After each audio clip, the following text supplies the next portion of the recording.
Olá, amiguinho, olá, amiguinha. Mais uma vez estamos aqui para mais uma aula de Sociologia na quarentena para os alunos de todas as séries do ensino médio da Escola Furlan Júnior. Na outra aula, na aula 2, nós falamos sobre cidadania e desenvolvemos ali os conceitos essenciais para você entender o que é uma atitude cidadã.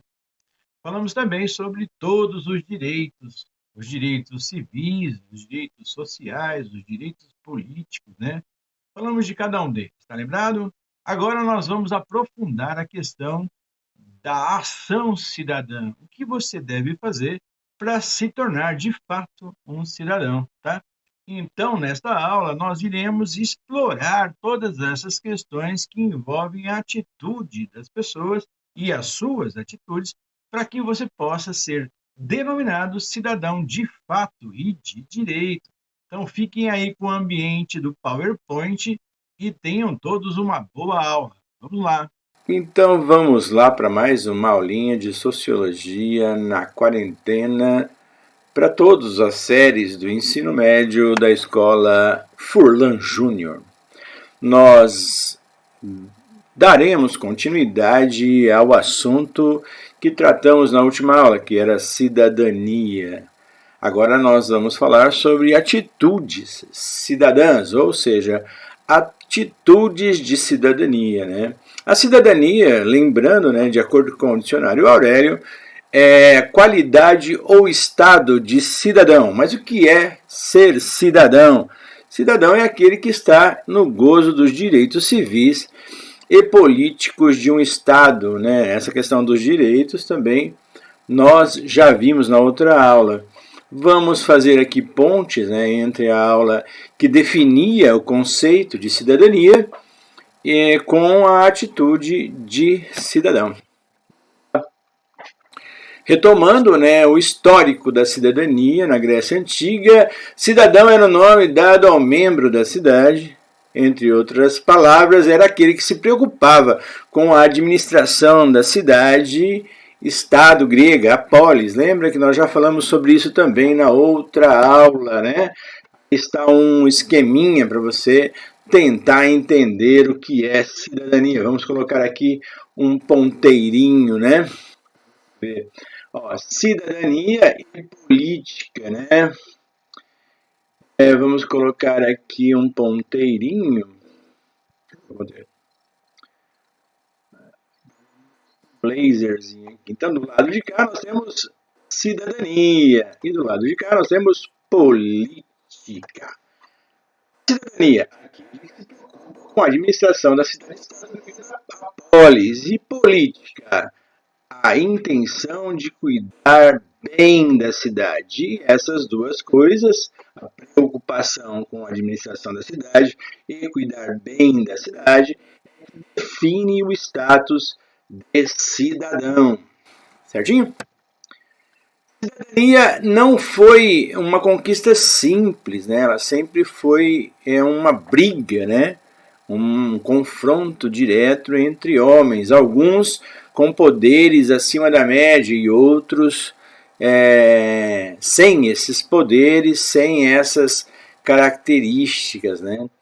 Nem sempre todos tiveram direito de exercer a cidadania.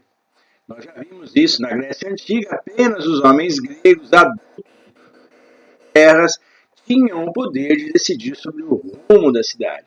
Estavam excluídos aí da cidadania grega as mulheres, os jovens, os pobres, os estrangeiros e os escravos. Nós já discutimos essa situação na outra aula.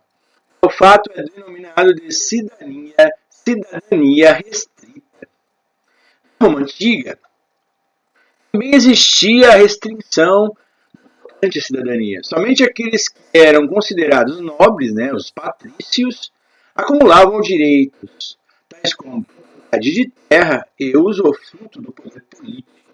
Já os não nobres, os plebeus, precisavam provocar revolta contra o poder constituído para que se tivesse acesso a algum direito, né?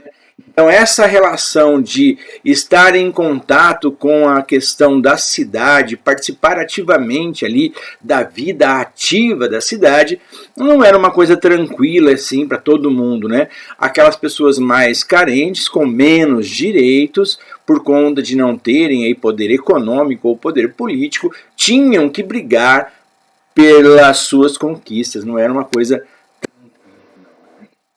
Então eu tenho duas maneiras de entender a cidadania. Eu tenho a cidadania plena, que é a capacidade legal de responder pelos seus próprios atos diante das autoridades públicas, né?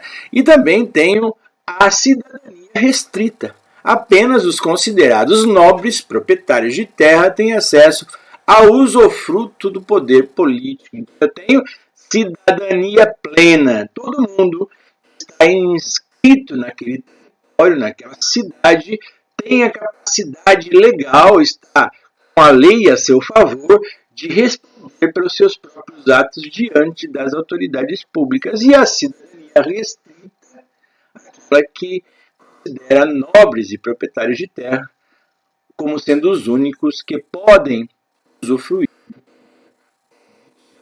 Em filosofia, ou mesmo aqui em sociologia, tentaremos ao longo aí dessas nossas aulas trabalhar também esse conceito de poder político. Lembra que a gente já falou dele. Dentro dessa luta, dentro dessa busca, né, nós vamos lembrar pelo menos duas situações que definiram esses direitos, né?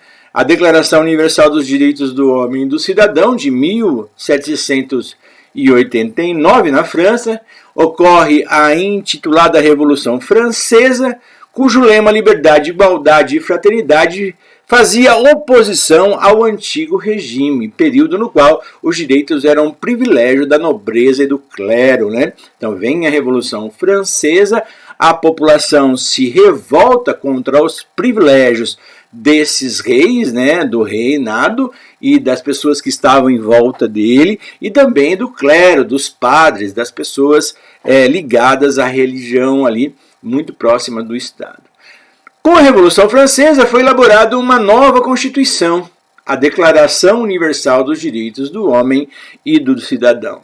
Dentre outros aspectos, esta Constituição aborda que todos são iguais perante a lei. Isso é muito importante. Isso é um marco, né? Com a Revolução Francesa e aí a queda, né, da nobreza francesa, se instituiu a igualdade de todos perante a lei. A Declaração Universal dos Direitos do Homem e do Cidadão serviu de base para a formulação da Declaração Universal dos Direitos do Homem, que nós também já ouvimos falar. A cidadania e a luta por igualdade, liberdade e fraternidade. Então, a Revolução Francesa, assim como a Revolução Inglesa, ocorrida antes, no século XVII, forneceu os alicerces da cidadania das sociedades contemporâneas, né? Ideias tais como respeito aos direitos do indivíduo, da liberdade, da igualdade entre todos, puderam ser seguidas com profundidade, tornando-se por base essas experiências concretas desenvolvidas pelo homem. Mesmo que hoje apareça pessoas, né, desdenhando, né, ou desacreditando, né, que se possa ter essa percepção de uma vida em comum baseada em direitos para todos e não só para uma minoria, e é o que a gente vê hoje, né, com muita frequência, pessoas que desdenham, né, dessa questão dos direitos humanos, né, e inflam, falando que isso é ruim, mas na verdade isso é o resultado de um labor, de um trabalho muito intenso de pessoas envolvidas com questões sociais. Isso é muito importante. Então, se você tem direitos hoje, é graças a esse desenvolvimento histórico que começou aí com essas duas revoluções, como nós já falamos. Tá? A cidadania é a ampliação dos direitos. Ainda no século XVIII, na Inglaterra, houve uma ampliação progressiva da cidadania, tendo sido construído aí constituído os direitos civis no século XIX, os direitos políticos e, por fim, no século XX, os direitos sociais, né? Então eu tenho o direito de ter uma moradia, eu tenho o direito de me organizar socialmente, eu tenho o direito de saneamento básico, eu tenho direito à educação, à saúde. Esses são direitos sociais, né? Mas antes deles aparecerem, tivemos então o poder do voto, por exemplo. Começamos a votar e foi esse processo que foi definindo o que são os direitos do cidadão. Direitos civis, o que são eles, né? Relacionados à liberdade individual e às relações do trabalho. Direitos políticos, trabalhadores passaram a ter o direito de participar do exercício do poder político. Lembra que poder político é diferente de poder econômico, de poder social. Por quê? Porque o poder político é o único poder em que você passa a sua vontade para um legislador ou para um executor, que é o governador, o presidente, o prefeito e etc. Você passa. E quando você faz isso, você dá o direito dele cobrar na forma da lei e da coerção, né, do poder coercitivo, para que você responda, né, aquilo que lhe é pedido socialmente. E por fim, os direitos sociais. Todos os trabalhadores passaram a ter acesso à distribuição de riqueza produzida no país, mediante a elaboração de políticas sociais universais. Isso é um direito, mas não se efetiva. A gente já discutiu isso na outra aula, né? Sabemos que temos esse direito, né, de redistribuição da renda, por exemplo. Mas nós sabemos que isso não acontece, que a grande maioria da população não tem acesso aos bens de consumo e nem aos bens culturais. Por quê? Porque não tem dinheiro. Porque a redistribuição de renda ela é falha, né? Nós temos uma má distribuição de renda e acúmulo de capital na mão de poucas pessoas. Então vamos lá de novo, né? Eu tenho lá os direitos civis primeiro, relacionados à liberdade individual e às relações que o homem tem com o seu trabalho. Direitos políticos, trabalhadores passaram a ter o direito de participar no exercício do poder político, né?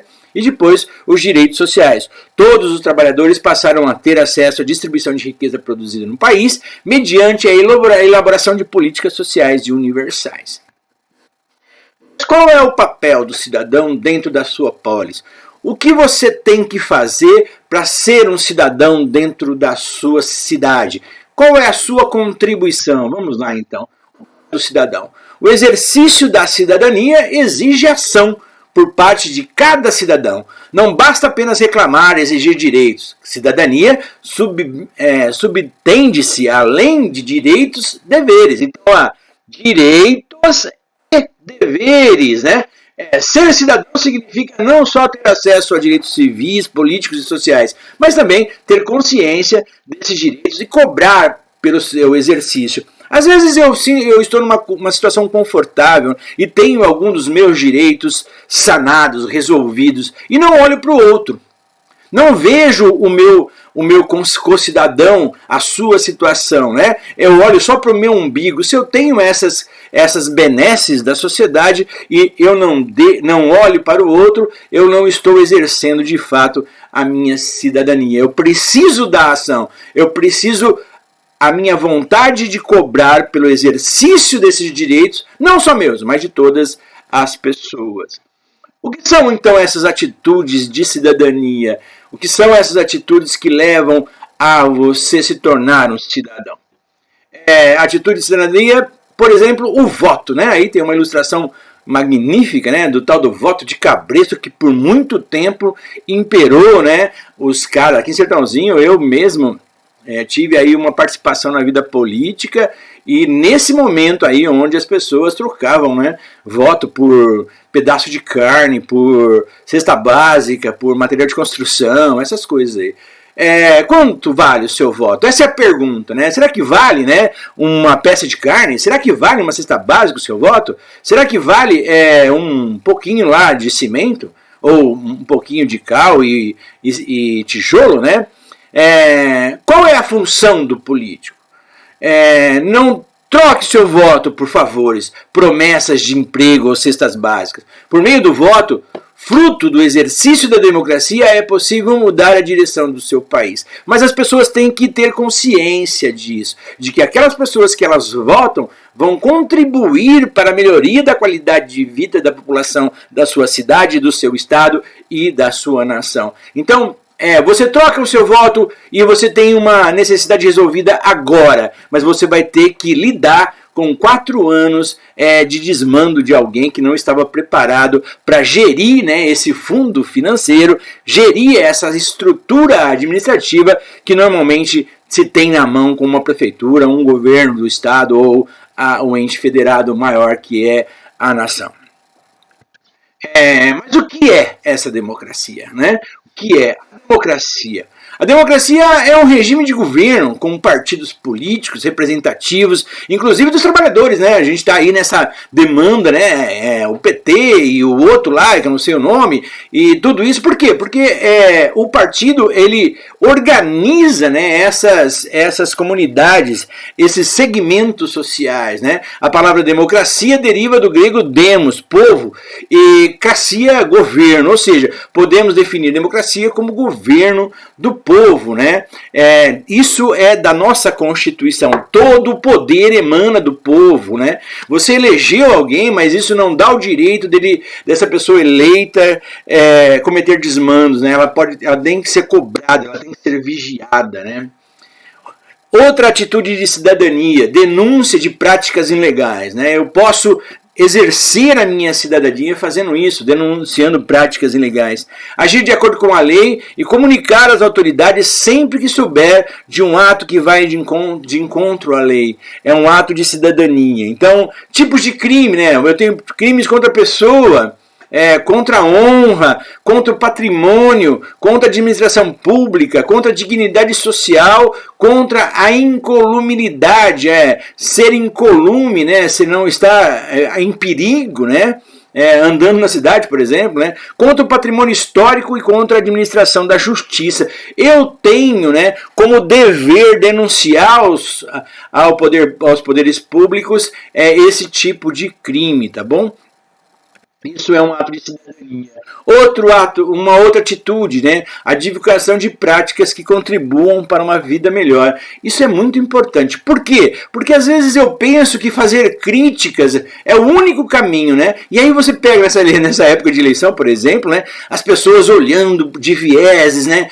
Procurando coisas mal feitas ou até imaginando coisas mal feitas sem saber de verdade o que realmente está acontecendo, só para ficar em evidência, né? Coloca isso nas redes sociais, critica o poder público, sem ir a fundo, sem saber de fato, né, o que está acontecendo. Você conhece alguma prática que contribua para a vida melhor? Essa é a pergunta. E mais saudável? Que tal compartilhar? Fazer esse tipo de divulgação também é uma atitude de cidadania. Então, não é só falar mal. Se você sabe aquilo que pode propiciar uma melhor qualidade de vida para um grande número de pessoas, você pode fazer isso também, divulgar essa atitude, essa situação. Tem aqui algumas sugestões, né, de uma vida melhor. O consumo de produtos orgânicos. Você conhece alguma feira de produtores orgânicos em sua cidade? Se sim, compartilhe essa ideia. O que é isso, produtores orgânicos, né? Sabe aquela hortinha, né, que tem no fundo do quintal, que não leva agrotóxico, que é cuidada com carinho ali, né? Com adubo natural, sem conservante, sem nada, né?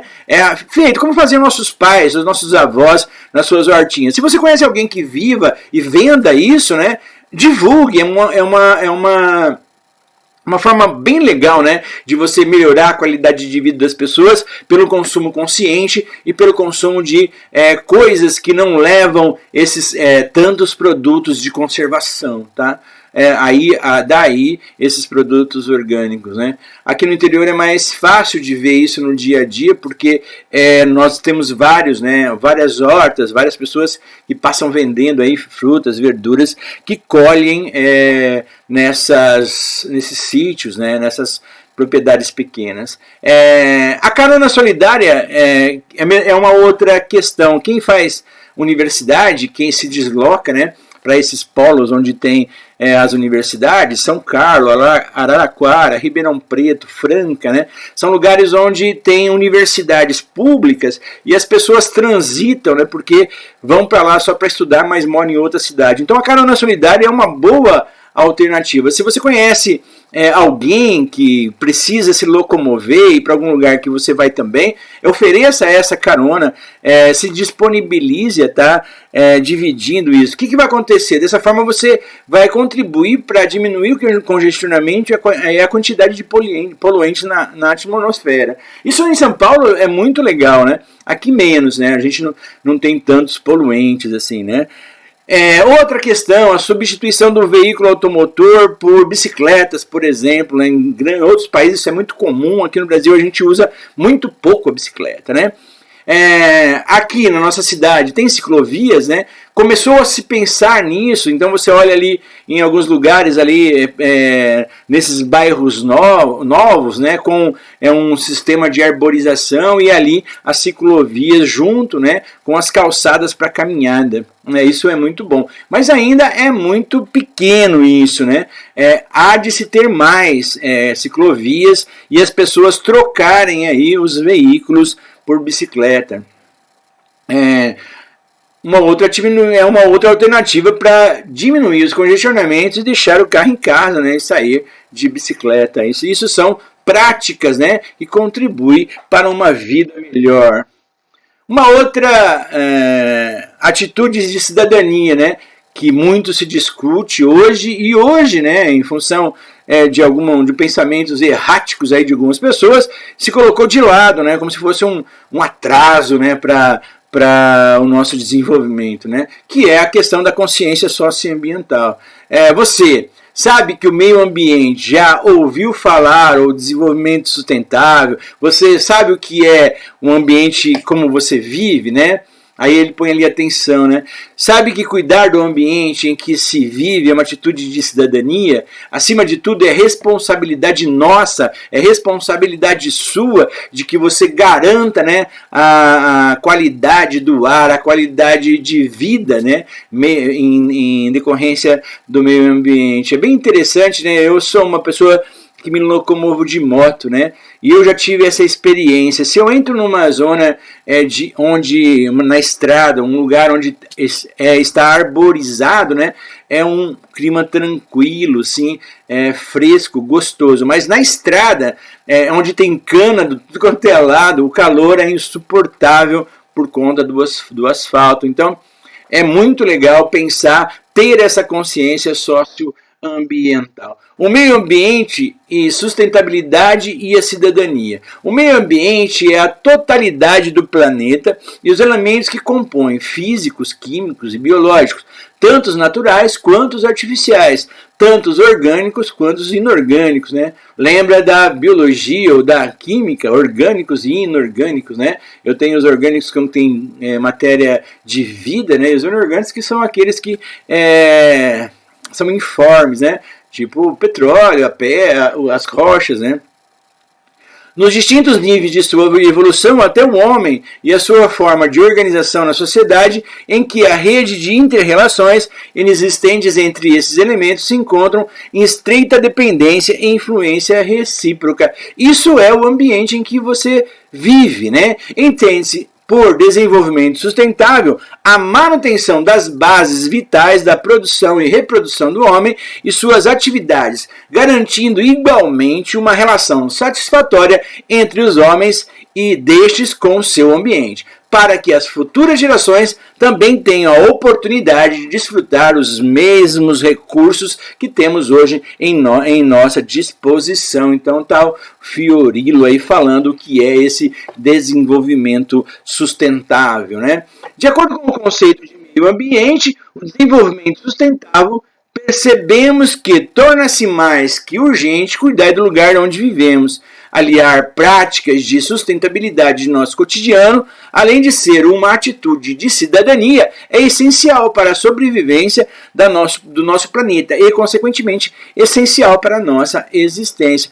É, sem dúvida, uma prática que, apesar de se receber muitas críticas nesse momento que a gente vive hoje, pode estar intimamente ligado com o que nós estamos vivendo agora, que é a questão da pandemia, né? Quando você desestrutura o ambiente, ou o ambiente que você vive, e prejudica a qualidade desse ambiente, você faz surgir, né, doenças epidêmicas como o coronavírus que a gente vive agora, tá bom?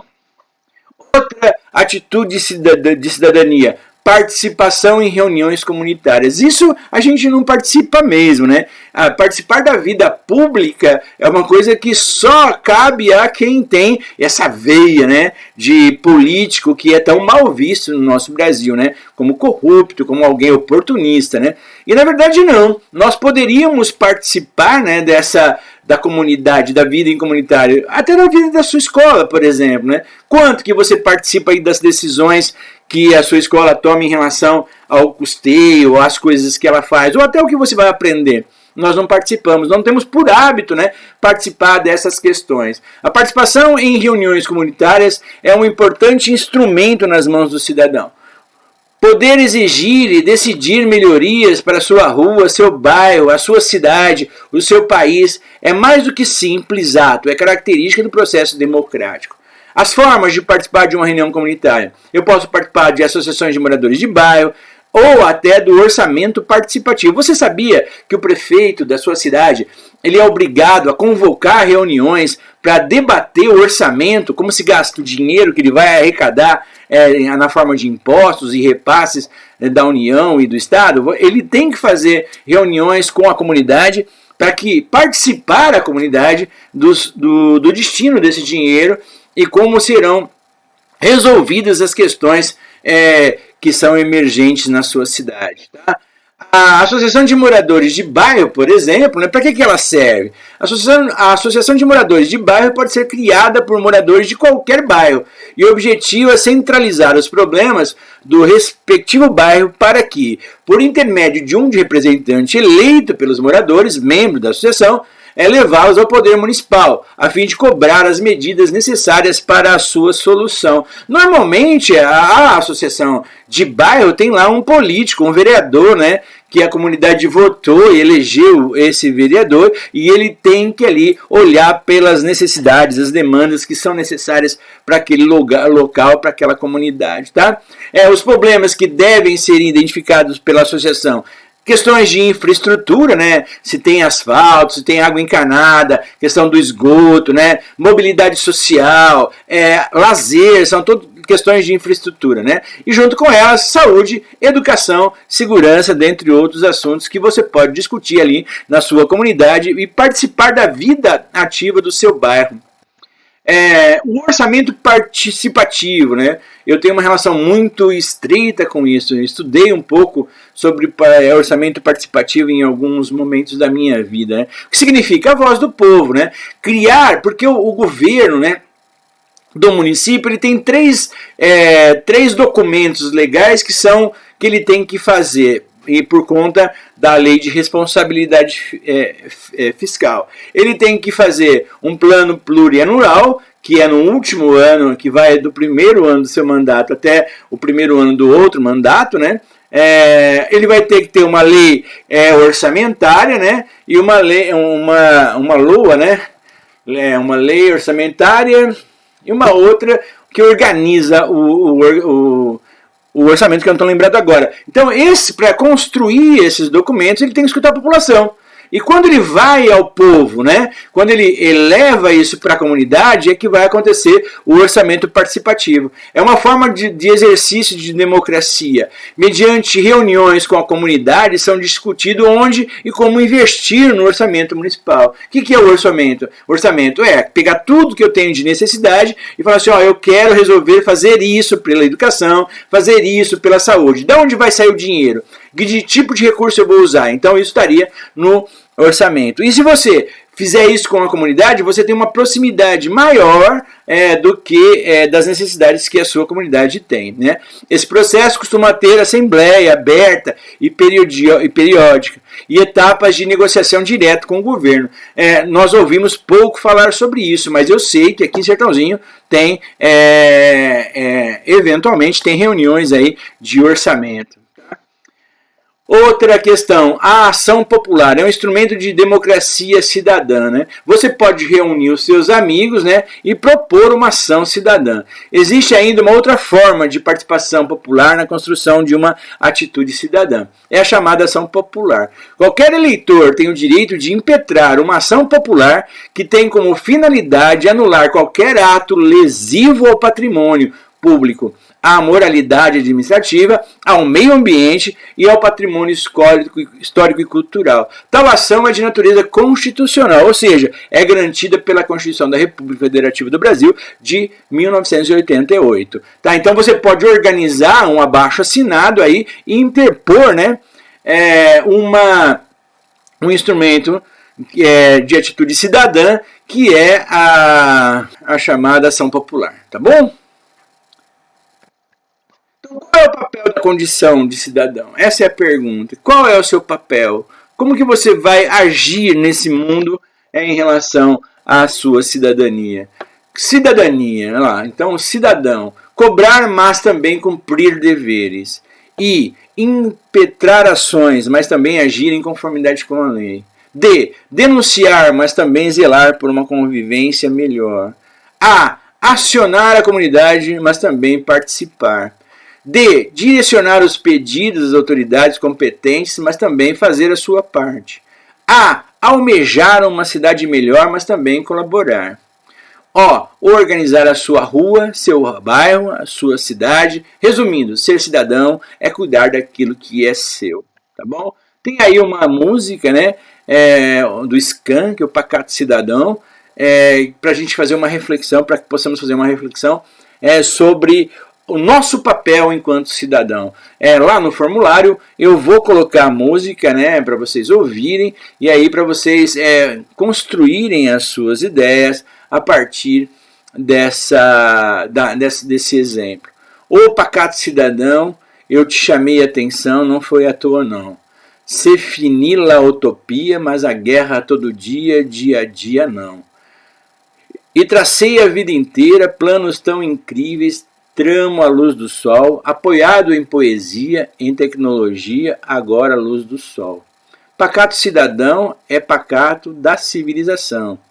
Pacato cidadão é o pacato da civilização.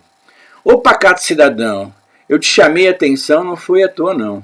Se finia a utopia, mas a guerra todo dia, dia a dia não.